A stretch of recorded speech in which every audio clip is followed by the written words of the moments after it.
They told you to be kind, to be polite, to be agreeable, and you believed them, because deep inside, you thought being nice would protect you from conflict, from pain, from rejection. But what if that very belief is what's destroying you? Nietzsche saw through the illusion long before the world admitted it, in a world driven by power, not compassion. Being overly nice is not a virtue. It's a signal, a scent of weakness in a jungle of predators. And those who don't assert themselves are quietly erased. You've felt this, haven't you? You stayed quiet to avoid being judged.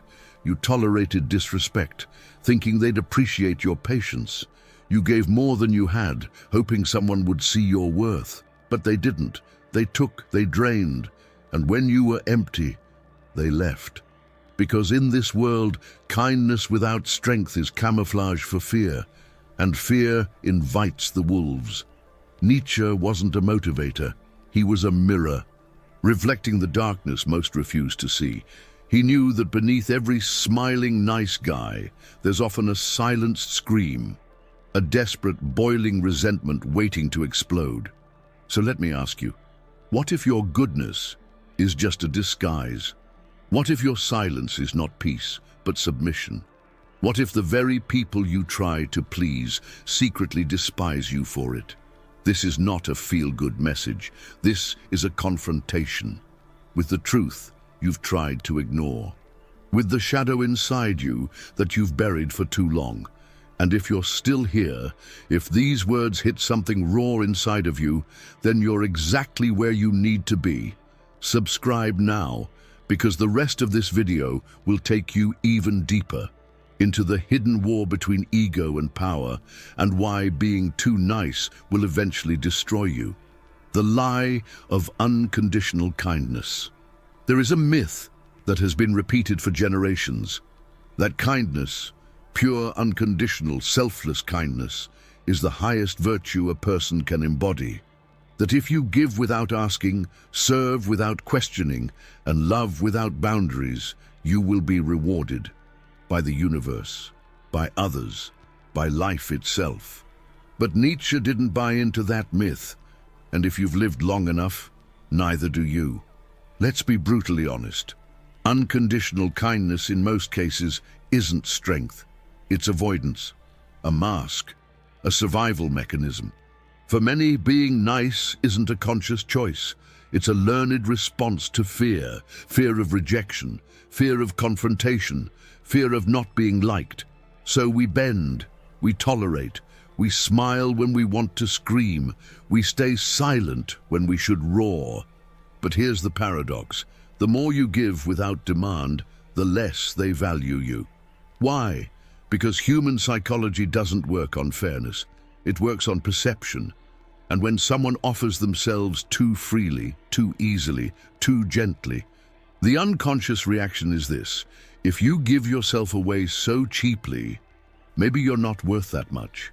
The lie of unconditional kindness is that it makes you lovable, but often it makes you invisible.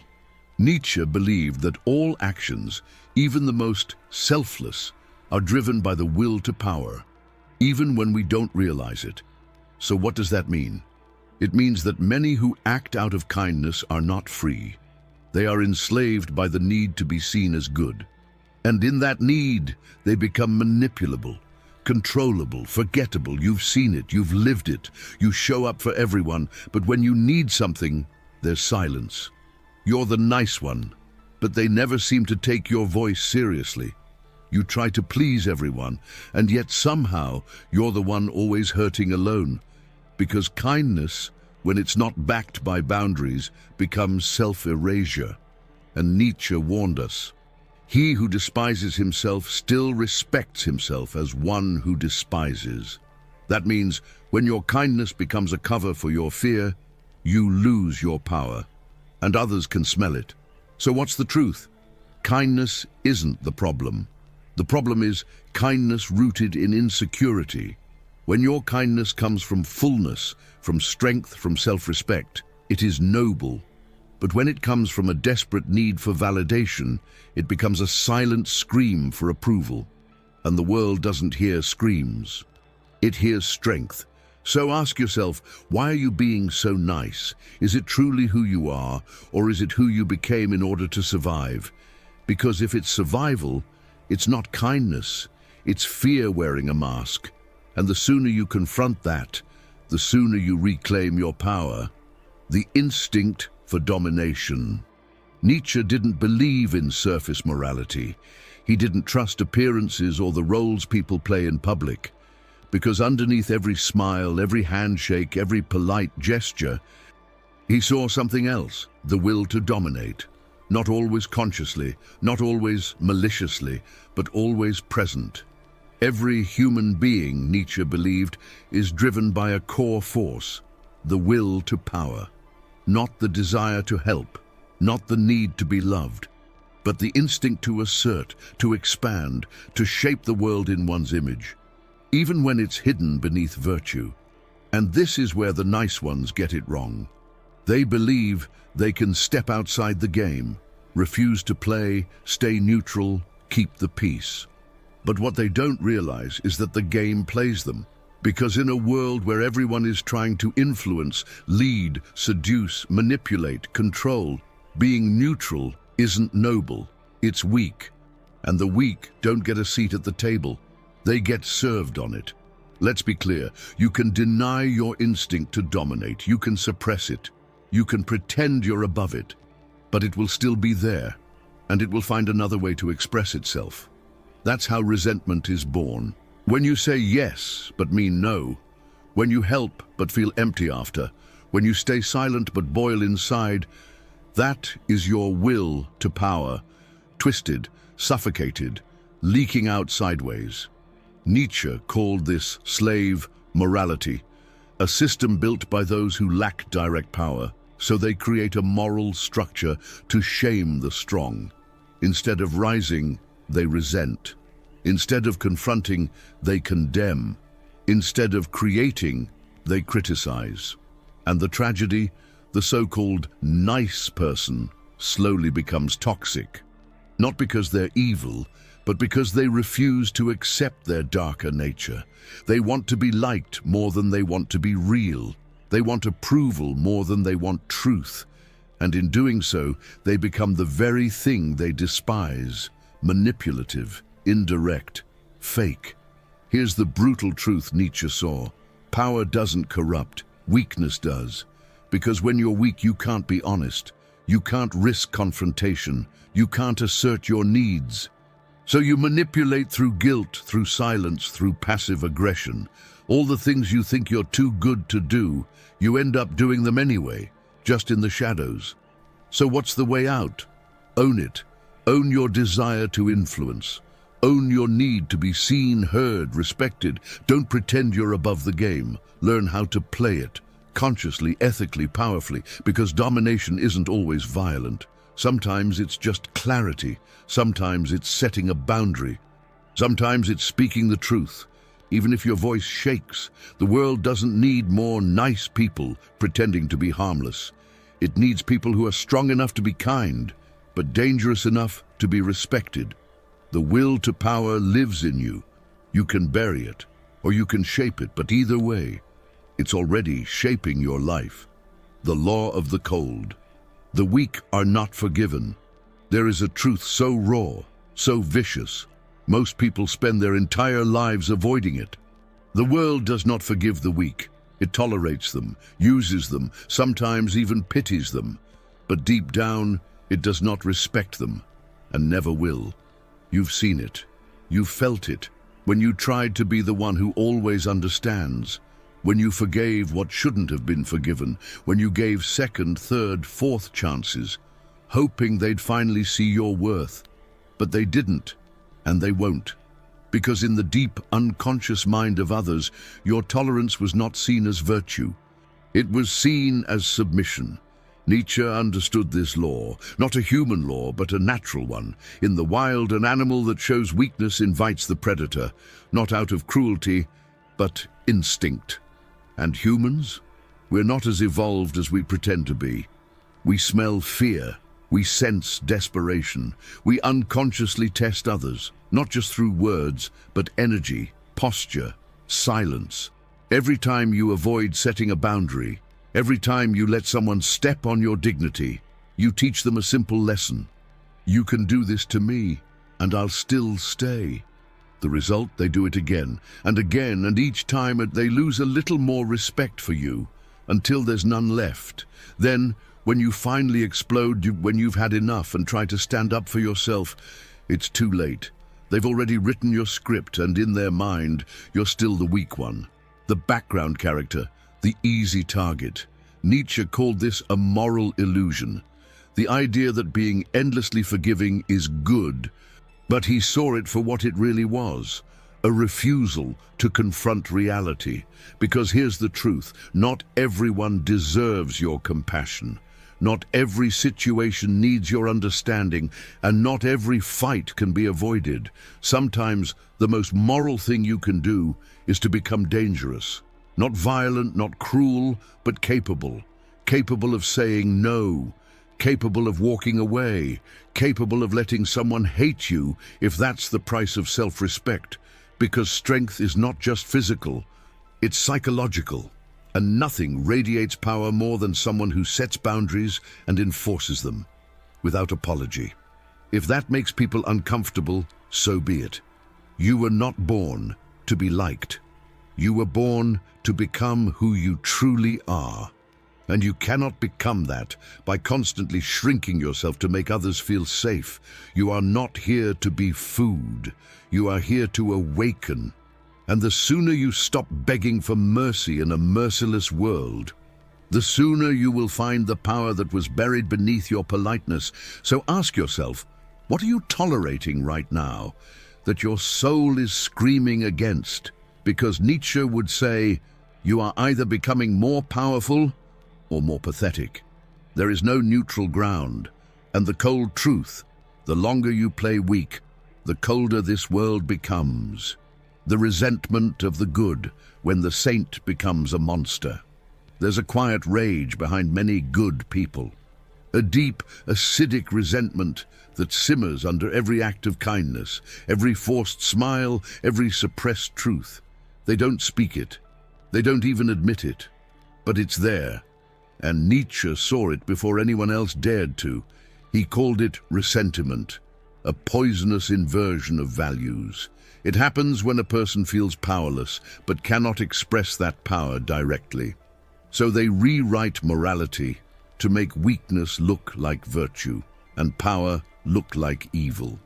It starts with someone who calls themselves kind, but underneath they are furious, furious that no one sees their sacrifices, furious that others seem to succeed by being loud, assertive, even ruthless, while they fade into the background, despite being so nice. And so slowly, the good person begins to rot from within.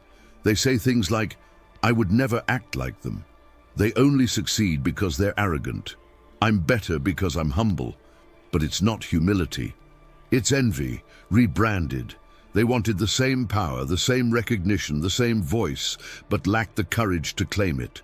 So instead, they chose the path of moral superiority, which is just cowardice in disguise. Nietzsche warned us, when someone suppresses their will to power long enough, it mutates, it becomes passive aggression, it becomes moral judgment, it becomes emotional manipulation.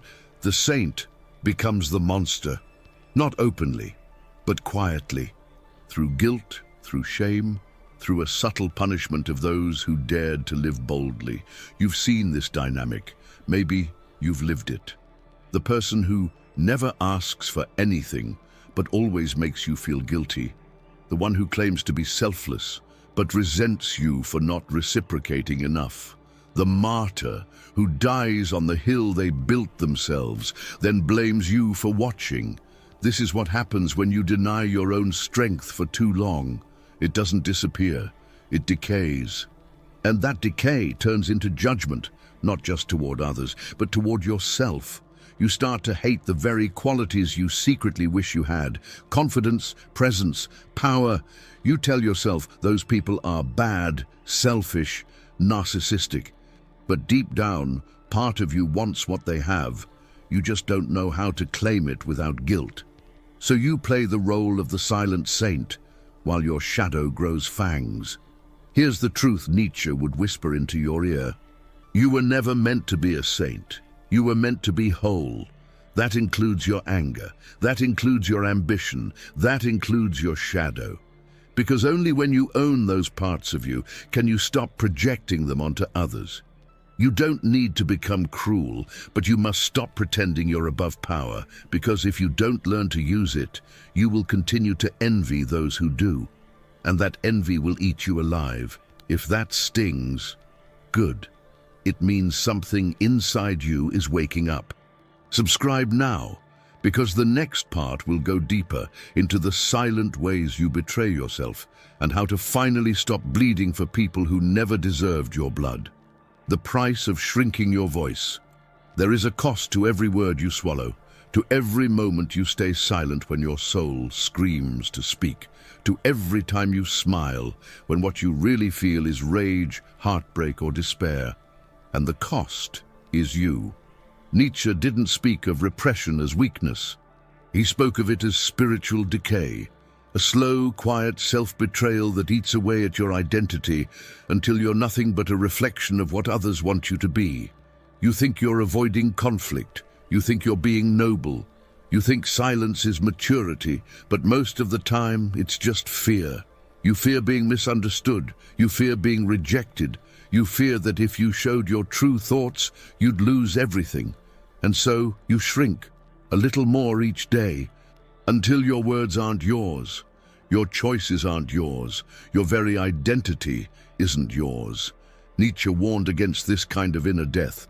He saw it in people who became too civilized, so polished, so restrained, so afraid of their own fire.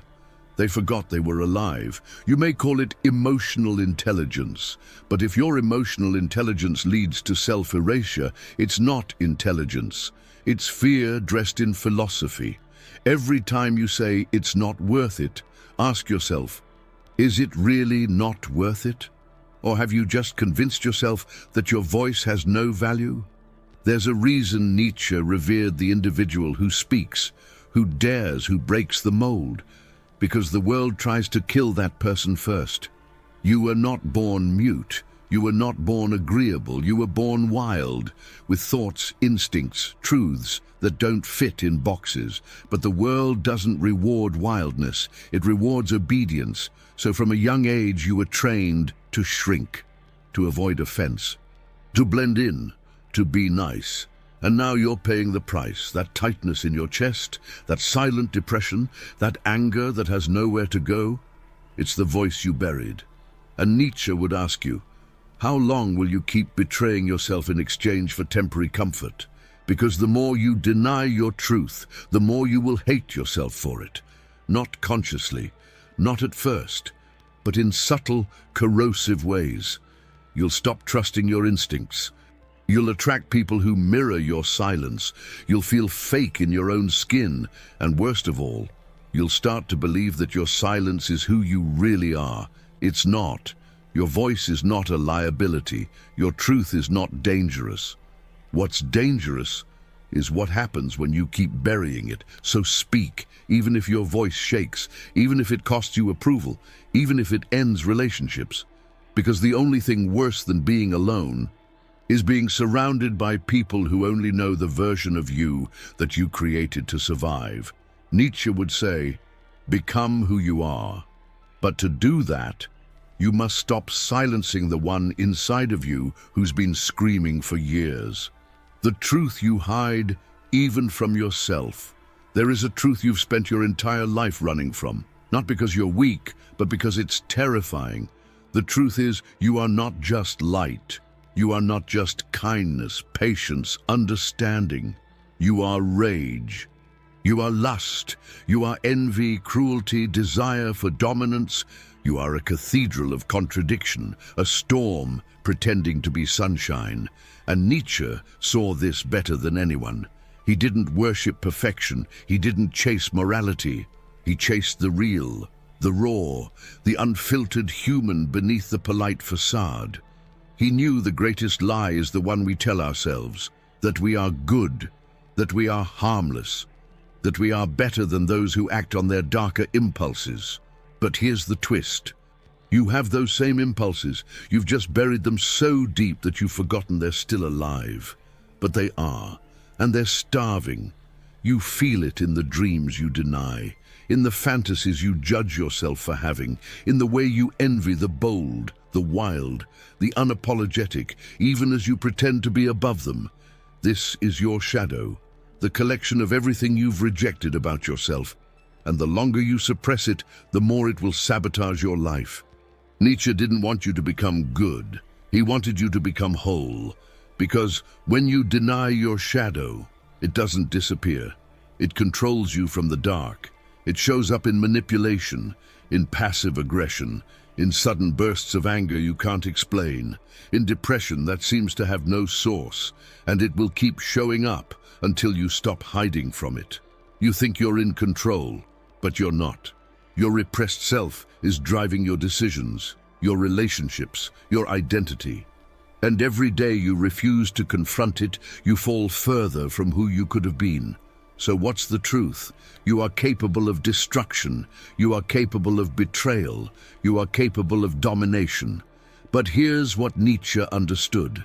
Those who confront this, who stare into the abyss without flinching, are the ones most capable of good. Because only those who have made peace with their darkness can choose light without lying. It's not about indulging the shadow. It's about integrating it. Letting it inform your strength, your clarity, your boundaries, letting it keep you real so you don't become another nice person full of quiet poison.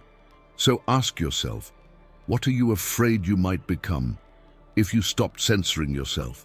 Because that's exactly what you need to explore. You won't become a monster, you'll become honest.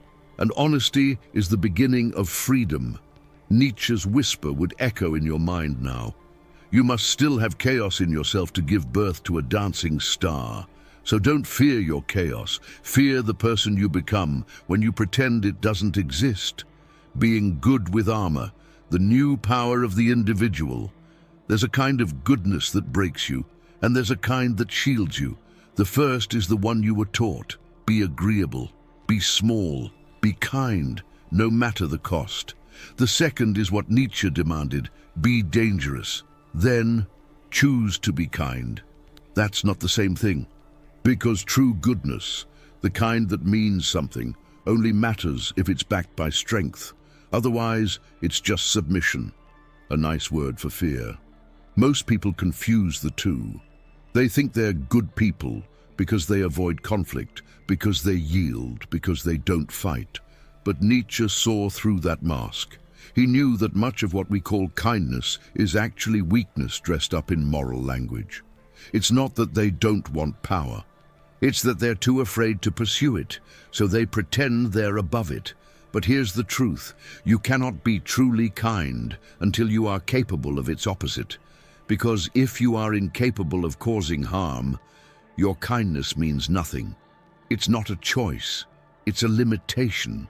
What Nietzsche called for, what few are brave enough to pursue, is conscious power, not domination, not violence, capability, the ability to say no, to walk away, to speak the truth, to set a boundary and enforce it, to risk being misunderstood and not flinch. Only from that place can real compassion be born, because now it's not fear driving your kindness, it's choice, and choice is where power lives. This is what Nietzsche meant when he spoke of the Übermensch. Not a perfect man, but a fully realized one, someone who owns their shadow, who integrates their chaos, who has teeth but decides when to show them. You weren't meant to be liked by everyone. You weren't meant to fit. You were meant to forge your own code, one rooted in truth, not fear. So stop chasing approval, stop apologizing for your voice, stop mistaking self-erasure for maturity, and start building your armor, not to isolate yourself, but to protect the version of you that finally knows what it stands for. Because the world doesn't need more nice people. It needs strong individuals who choose kindness, not because they're afraid to fight, but because they no longer need to. That's the new power. That's the future Nietzsche saw, one where morality isn't based on weakness, but on awakened will. The choice, be consumed or awaken. You've heard the truth now, not the filtered one, not the one dressed in feel-good affirmations, but the kind of truth that slices clean through the illusions you've been raised on. So here's the choice. You can keep being the nice one, the agreeable, invisible, self-sacrificing version of yourself who hopes, quietly, that the world will one day reward your suffering. Or you can awaken to the fact that power is not evil, that your rage has something to teach you, that your silence has been costing you your soul, that your resentment is the signal that you've tolerated too much for too long. This world is not built to reward the passive. It does not hear whispers. It does not respond to apologies you never should have made, but it does respond to clarity, to boundaries, to individuals who have faced their own darkness and didn't flinch. Nietzsche didn't write for the masses. He wrote for the few willing to tear off the mask, to confront themselves without pity. Because only then can you choose who you become. Only then can you stop being devoured by a world that feeds on the unaware. So I ask you, are you willing to stop performing and start becoming? Can you stand to face the part of you that's been begging for power? Not to hurt others, but to finally stop hurting yourself. The answer doesn't need to be loud, it just needs to be real. If this video opened your eyes, if it echoed something you've felt but never put into words, then don't let it fade. Subscribe now, because this is not about content, it's about remembering who you were before the world trained you to be small. And that version of you, he's not dead, just buried, waiting for the moment you decide to dig.